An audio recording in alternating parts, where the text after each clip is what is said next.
북한강을 품에 안고 수도권 최대의 관광과 수상 레저업이 발달한 경기도 가평군. 명지산과 유명산, 연인산이 선물한 400여 킬로미터의 수려한 계곡들, 그리고 맑은 물. 그래서 붙여진 이름 청정 가평군입니다. 그러나 수도권 시민 젖줄로 인해 가평군민은 수도권 정비법 등에 발목이 잡혀 지난 40년간 희생만 강요당해 왔습니다. 각종 규제로 서울에서 불과 1시간 거리임에도 그 흔한 캠퍼스도 변변한 공장 한 곳 없습니다. 가평군에 있는 기업을 산업별 통계로 살펴봤습니다. 가평군엔 모두 6,500여 개의 업체가 있습니다. 양적 면에선 인근 포천시보다 기업체 수가 더 많습니다. 그러나 기업체의 질적 수준은 비교가 안 될 정도로 허접하기까지 합니다. 가평군에 있는 6,500여 개 업체 가운데 소상공인으로 분류된 업체 수는 5,500여 개로 전체 87%를 차지하고 있습니다. 대부분 농업과 임업, 판매, 식당과 펜션, 서비스업과 중장비 등 1차 산업이 주류를 이루고 있습니다. 기업체로 등록된 이들 사업체 대부분은 고용 창출도 없는 나홀로 사업체들입니다. 냉정히 말하면 가평군이 밝힌 산업체 또는 기업이라고 하는 것이 말이 기업이지 가내공업 수준으로 초라합니다. 가평군에 변변한 기업체 한 곳 없는 가장 큰 이유는 수도권 정비법 등 정부의 각종 규제 때문입니다. 지난 40년간 묶인 규제가 가평군 발전을 저해하고 있다는 사실을 모르는 군민은 없습니다.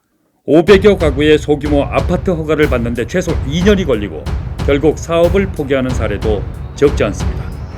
각종 규제로 되는 것보다 안 되는 것이 더 많습니다.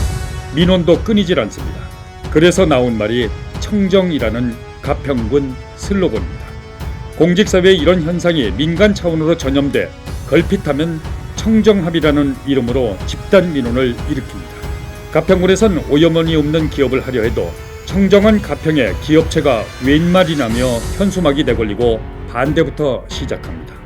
2년 전 가평군에 사업체를 신청했으나 1년 만에 허가를 반려해 인근 포천시에서 사업을 시작한 한 기업체 대표의 증언은 시사하는 바가 큽니다.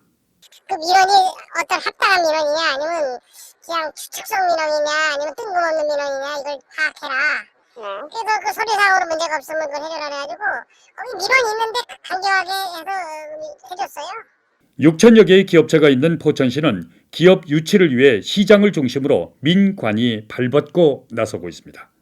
포천시는 최근 경기도가 주관하는 기업 SOS 대상 평가에서 최우수 기관으로 선정됐습니다. 가동 중인 기업을 찾아가 애로사항을 선제적으로 해결해주고 민원이 발생하면 공직자들이 나서 적극적으로 대응해 기업은 고용과 생산에만 전력할 수 있는 환경을 조성하고 있습니다. 포천시도 기업이 들어서면 민원이 발생하기는 가평군과 큰 차이가 없습니다. 그러나 가평군 공직사회와 대응하는 자세엔 큰 차이점이 있습니다. 포천시청 기업지원과 정영옥 팀장의 얘기를 직접 들어봤습니다. 일단은 시장님께서는요, 민원이 제기됐다 그러면은 일단 현장을 가세요. 솔직히 현장을 보고 해결하자 하고 현장을 가셔가지고 그러면은 저희가 이제 그 해당면, 해당과 그다음에 민원인까지 다 있는 데에서 얘기를 하세요. 거기서 이제 서로 원하는 거를 이제 들어보고 거기다 합의점을 찾아주세요. 그 사업주가 부담해야 될 내용, 행정기관에 해줄 수 있는 내용을 종합해가지고 해결책을 제시해 주시는 편이세요. 계속 이렇게 내가 원하는 바를 말씀하셔도 시장님께서 다 들어보시고 또 일의 순서를 이렇게 또 정해 주시니까는 그분들도 고개 끄덕끄덕 하시는. 포천시 공직사회는 민원이 발생하면 가장 먼저 시장이 선봉에 나서 적극 해결 의지를 보인다는 것입니다. 민원을 해결하려는 의지와 대응 자세부터 가평군과 차이가 있습니다.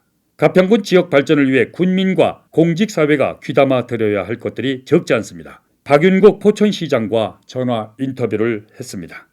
최근에 경기도로부터 기업 SOS 대상 평가에서 최우수 기관으로 선정이 됐습니다. 우리 시장님께서는 우리 기업 유치를 위해서 어떻게 노력을 하고 계시고 관련 공무원들은 또 어떤 노력을 하고 계신지 좀 여쭤보고 싶습니다. 저희는 이제 현재 기존에 한 6천여 개 정도 되는 중소기업들이 있고 포천 상공회소 중심과 그리고 기업이 유치하는데 필요한 그 제반된 일반 사항에 대해서는 적극적으로 기업지원과에서 과장 중심으로 해서 민원 처리하는데 좀 더 속도감 있게 처리를 하고 있습니다. 그리고 진행되는 과정 속에서도 저희들이 직접적으로 나서서 이 일을 챙기는데 저희들이 온 혼신의 힘을 다하고 있습니다. 네. 그렇지만 이제 민원이라는 그 상대성이 있지 않겠습니까? 주민들이라든가 지역에서요. 네. 그런 경우에는 어떻게 대응을 하셨는지요? 가령 이제 예를 들자면 현재 기존에 있는 기업들이 또 아니면 새로운 기업들이 들어오기 위해서 마을마다 이제 집단 민원이 이제 발생하면 직접 나서서 우리가 이제 마을 주민들하고 이제 그런 충분한 이제 대화도 하고 그래서 기업인들이 신경을 쓰지 않도록 저희가 적극적으로 나서서 해결을 해주고 있습니다. 우리 포천시 기업을 하려고 들어오셨다가 네. 집단 민원 또는 개인적 민원으로 인해서 철수를 한다든가 사업을 포기하신 사례들도 있습니까? 그런 내용은 이제 제가 이제 들은 바가 없고요. 네. 이제 그 전에는 뭐 혹이나 이제 있을 수는 있겠지만은 네. 만약에 그런 사항들이 저한테 알려지게 되면은 또 아니면 담당부에서 알려지면은 네. 우리가 직접적으로 나서서 이런 기업들이 들어서는데 애로사항이 없도록 적극적으로 나서서 대부분이 다 해결을 하고 있습니다. 가평군 같은 경우에도 수도권 정비사업법에 저촉을 받는 경우가 좀 있어요. 좀 포천시하고는 조금 다릅니다만은 어떤 것을 거울을 삼았으면 좋겠습니까? 예를 들자면 이제 수도권 정비계획법에 보면은 가평 같은 경우는 이제 거기에 적용을 받고 두 번째는 이제 여기 상수원 보호구역이라는 이런 또 이 법에 이제 적용을 받게 될 겁니다. 그 외에도 이제 개별법에 많은 이제 적용을 받지만은 적경지역지원법이라든가 개별법에서 조금 더 이해를 갖고 또 투자했을 경우는 외국인 투자에 관한 법률이 있습니다. 네. 그런 것들을 잘 활용을 하고 그러면은 가평군도 일자리가 이제 창출을 해야겠다. 저는 이제 제가 보기에는 가평군은 또 우리하고 이제 같은 이런 가족이나 마찬가지이기 때문에 적극적으로 공무원들이 나서서 해야 되지 않을까 이렇게 생각을 하고 있습니다. 박윤국 포천시장의 메시지는 한마디로 민원을 대하는 공직자의 자세로 요약됩니다. 되는 것보다 안 되는 것이 더 많다는 지적을 면치 못하고 있는 가평군 공직사회.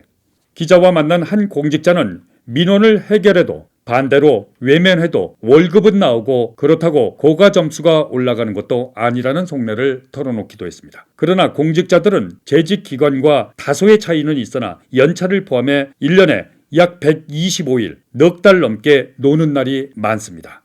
그래서 공직사회를 일컬어 철밥통이라고 합니다. 그리고 로열층 근무자들이 있는 2층 인사와 감사, 예산 담당부서 공무원들은 타부서 공직자들에 비해 민원도 적고 근로 강도가 낮은 수준입니다. 반면 민원인 접촉이 가장 많은 가평군청 허가민원과는 기피부서에 해당합니다.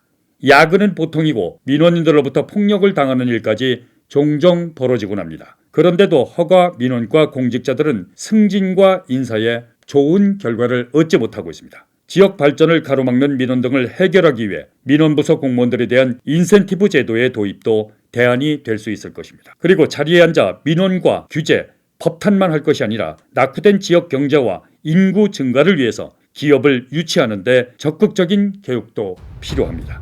가평군청에 붙어있는 무엇을 어떻게 도와드릴까요? 라는 슬로건은 부호가 아닌 공직사회의 교육과 실천으로 보여줄 때 그 빛을 발하는 것입니다.